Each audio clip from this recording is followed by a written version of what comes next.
The Trump era has certainly upended American politics, reshaped the news, and the president's reality TV antics can divert public debates away from the priorities that we actually know Americans want addressed. Historically, that's focused on big picture items like jobs, safety, crime, war, and lately at the top of that list, dissatisfaction in government, something people think is worse right now. But here's a big question. If people think Washington and the government are broken, who can even lead this conversation? And if these are really complicated challenges, they sound like it, does that mean that discussing them requires complex and difficult conversations? Well, my next guests are tackling exactly these questions, and they're pretty famous and pretty smart.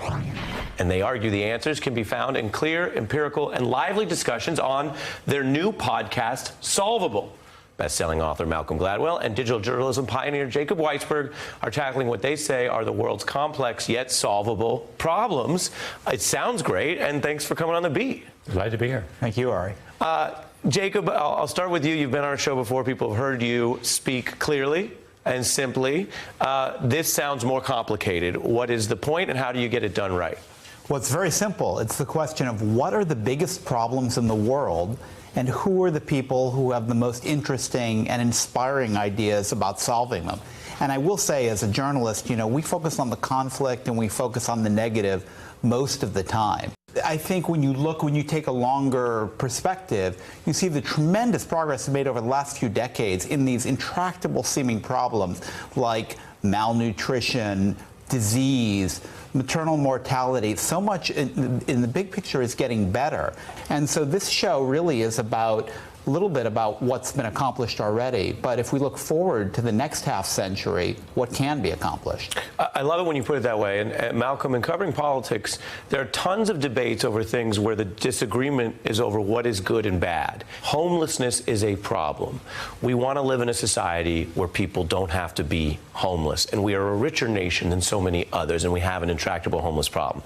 This is what you zero in on in the very first episode. What have you learned in your journalism here about solving homelessness? Yeah, so homelessness is a beautiful example of what we're talking about, because if you walk down the street and you asked people if they thought homelessness was something that could be solved, my guess is that they would say no, that it's just one of those things that'll always be with us. But in fact, I thought this is a wonderful place to prove the opposite.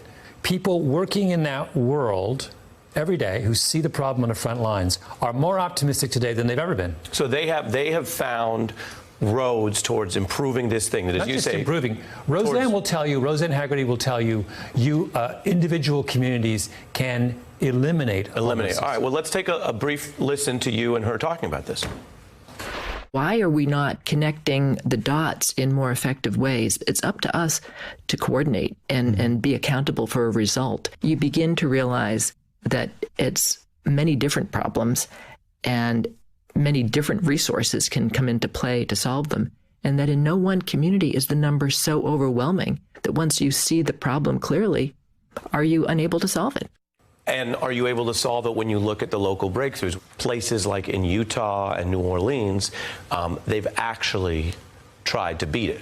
We had this realization about a decade ago that it is cheaper to deal with homelessness than to ignore it. But by zeroing in on the specific idiosyncratic nature of the problem in each community and understanding that it changes over time, she says all of a sudden what looks like a problem that's with you forever, we could make that problem go away. Jacob, you were just saying that there's also the belief in the optimism here. We'll put the polling up for your analysis. When you ask people straight up, are things better than they were 50 years ago? I think surprisingly you get a total split of 41% roughly saying worse today, 37% saying better today. Yeah, I think, Ari, we're just a little sick of the intersection of negativity and ignorance. This is about a different intersection, the intersection of expertise and optimism. And things look very different at that intersection. I love that. Malcolm Gladwell and Jacob Weisberg. And the podcast is solvable online right now at pushkin.fm or wherever you get your podcasts. Hey, I'm Ari Melber from MSNBC. You can see more of our videos right here, or better yet, subscribe to our YouTube channel below. You could have been anywhere in the world, but you're here with us, and we appreciate that.